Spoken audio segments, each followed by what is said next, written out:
AB menjadi AB ya. Nah, sekarang lebih kompleks lagi karena nggak cuma A murni dan B murni, tapi ada AB yang murni. Nah, berarti di sini cara menggambarkannya, kalau kita punya AB, berarti persen mol A pada AB itu sama dengan 50%. Kenapa? Karena perbandingan molnya sama dengan 1:1. Jadi persen mol, ini persen mol ya. Persen mol B juga pada AB itu juga sama dengan 50%. Makanya, nanti kalau kita gambarkan diagramnya, nah ini misalkan ini A, ini B. Misalkan ini persen mol B. Berarti ini ada tengah-tengahnya misalkan 0,5 di sini, 0,5. Nah, misalkan ini titik didih A, sorry, titik leleh A, ini titik leleh B. Nah, gambarnya misalkan ini titik, oh astagfirullahaladzim, aku belum jelasin titik eutektiknya. Udah deh, nanti misalkan ini ya. Nah, ini contoh gambar si diagramnya. Ini agak miring sedikit lah ya. Nah, ada yang namanya titik eutektik. Titik eutektik itu adalah titik leleh terendah dari suatu padatan, campuran padatan menjadi suatu cairan. Ingat ya, titik eutektik adalah titik leleh terendah dari campuran padatan menjadi suatu cairan atau suatu lelehan. Nah, di sini yang sebelah kiri ini ada A solid ditambah AB solid. Maka di titik eutetik pertama ini itu adalah titik leleh terendah dari A solid dan AB solid menjadi liquid atau cairan. Seperti itu. Sedangkan yang di sini ini kan ada AB solid ditambah B solid. Maka di sini adalah titik leleh terendah atau titik leleh dari AB solid dan B solid menjadi cairan. Ingat ya, titik leleh dari padatan atau cairan.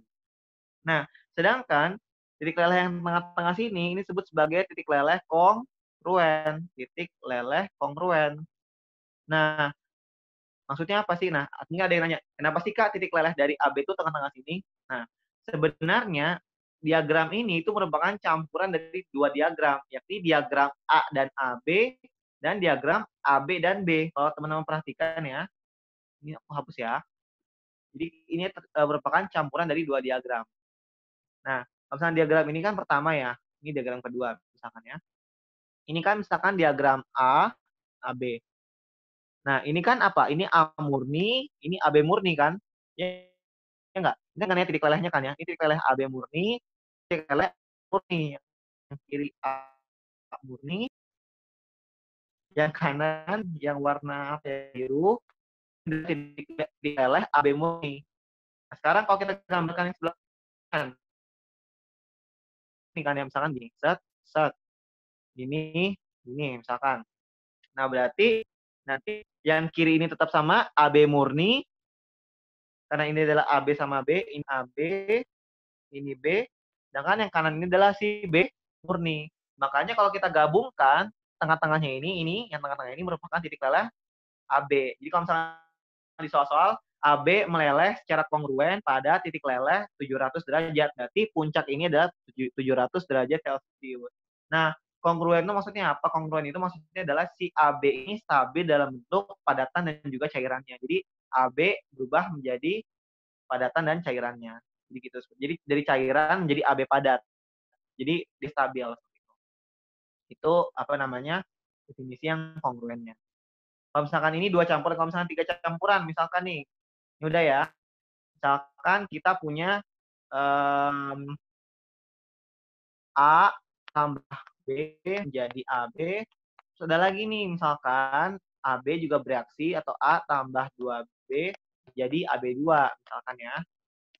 Nah, berarti kan ini dia membentuk dua senyawa kan ya, si A sama B. Berarti kalau kita gambarkan, nah, pada saat AB, ini kan persen mol B, misalkan persen mol B.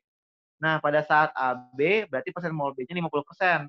Karena 1:1. Sedangkan pada AB2, karena B-nya ada 2 mol, berarti persen mol B-nya sama dengan 67% atau 66,6. misalkan di sini ini 66,6, ini 50 misalkan. Nah, berarti buat penggambarannya jauh lebih sulit atau lebih susah.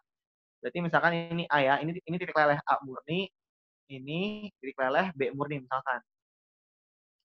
Berarti misalkan ini titik leleh kongruensi apa namanya AB, nah ini titik leleh kongruensi AB2. Ini aku gambar agak jauh biar gampang. Nah, dia kan seperti ini berarti set, terus ini pertama, terus susah banget ya. Aduh, susah. Set, seperti ini. Nah, ya, seperti ini. Terus misalkan gini, set, seperti ini. Nah, oke. Nah, dia akan menjadi seperti ini gambarnya.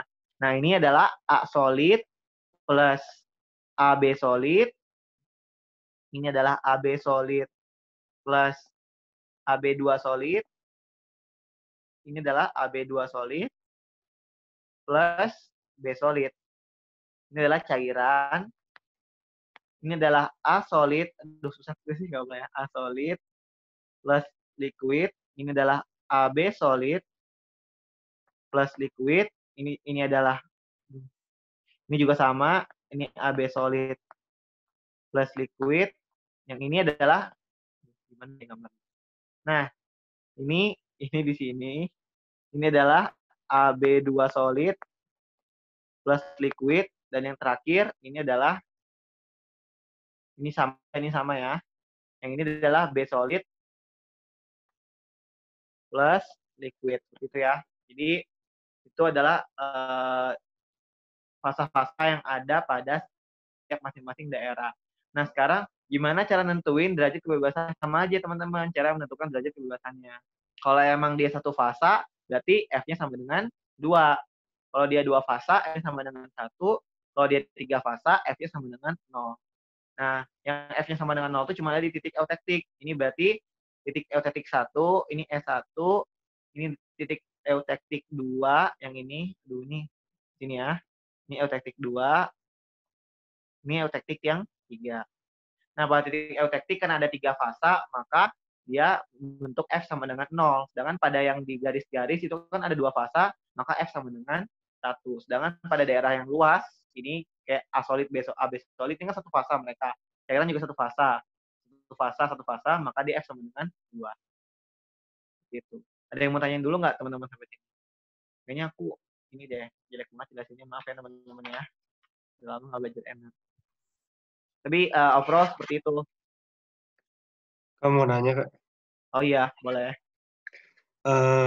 Kalau apa yang persen molnya itu emang udah pasti tergantung dari komposisinya.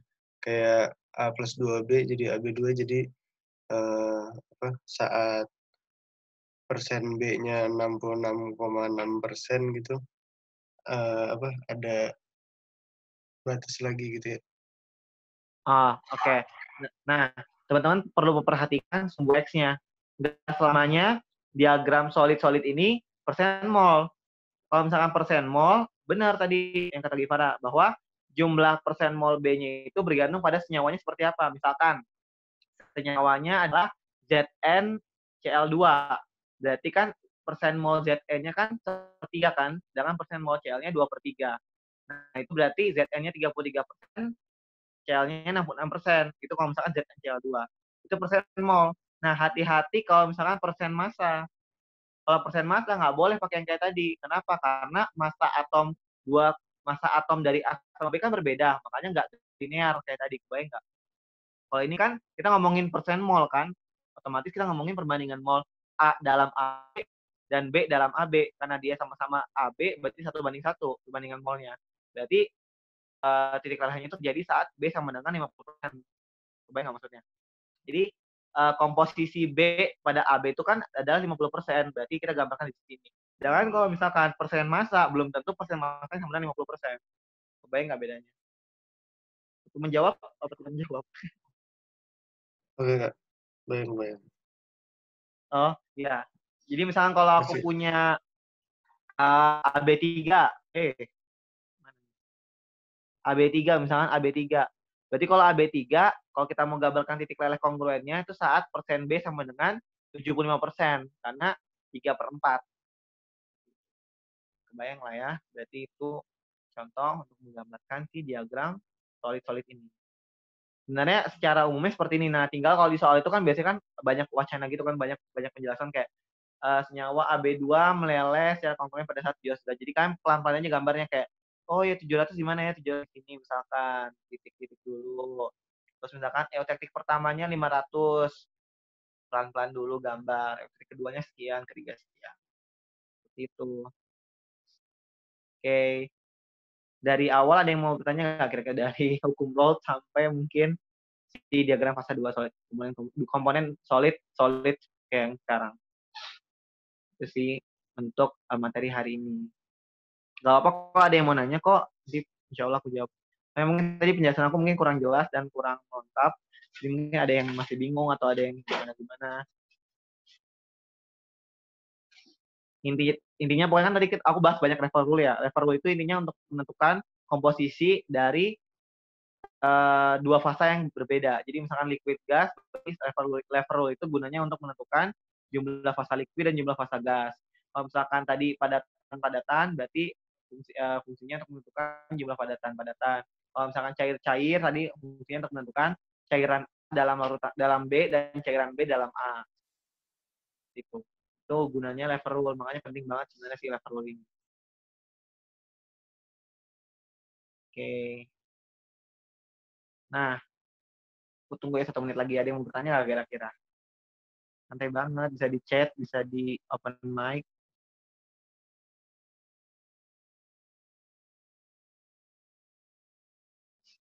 Oh ya, BTW berapa sih tanggal 18? Ada yang tahu nggak? Jam 9. Jam berapa? Beneran. Jam 9. Itu sinyal aku mati lagi kayaknya. Oh.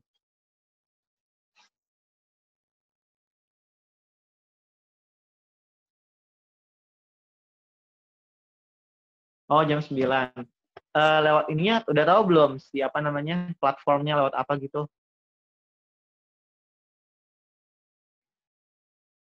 Ya.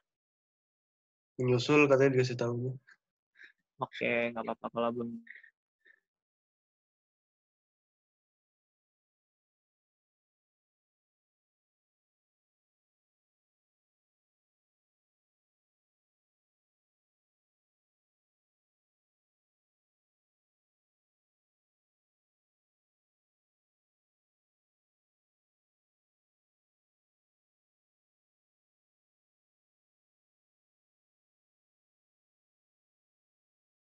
Ya Allah, kelas lagi. Nah, besok kan jadi 2 kali. Besok tuh nanti sore sama malam. Nah, makanya besok ntar aku bahas soal UTS 19 sama UTS yang 2020. Oke. Tapi kalau kalian mau nanya-nanya lewat personal chat, nggak apa sih. Misalnya kayak kalian ngerjain duluan. Soalnya kalau misalkan, jadi aku dapat insight baru sih, kan aku tadi ikut workshop gitu kan. Katanya itu kalau fokus belajar tuh 1 sampai 1,5 jam gitu. Takutnya kalau misalkan dipakai lebih 1,5 jam, terus udah nggak lagi. Gitu. Oke. Nah, nanti aku coba lihat dulu soal UTS-nya ya. 2020 jadi kirim Sandi tadi ya. Oke. Kedengeran nggak sih aku ngomong? Aku ngomong sendiri. Ya udah, aku chat aja. Oke, ada lagi yang mau bertanya? Atau mau nanya mungkin? Mana nih? Oh, soalnya nggak ngerti di nomor 3 tahun 2020. Nomor 3 tuh soal apa? Aku belum lihat, sorry banget. Yang diagram juga, Kak. Oh, diagram solid-solid ya, yang manja-manja itu ya. Ya, aku lihat dulu ya, cobain nanti ya. Oke. Oke. Oke. Kayaknya nggak ada lagi deh yang mau nanya selain yang soal itu. Nanti aku baca dulu, baru aku kerjain dulu, baru ntar kita bahas besok. Oke.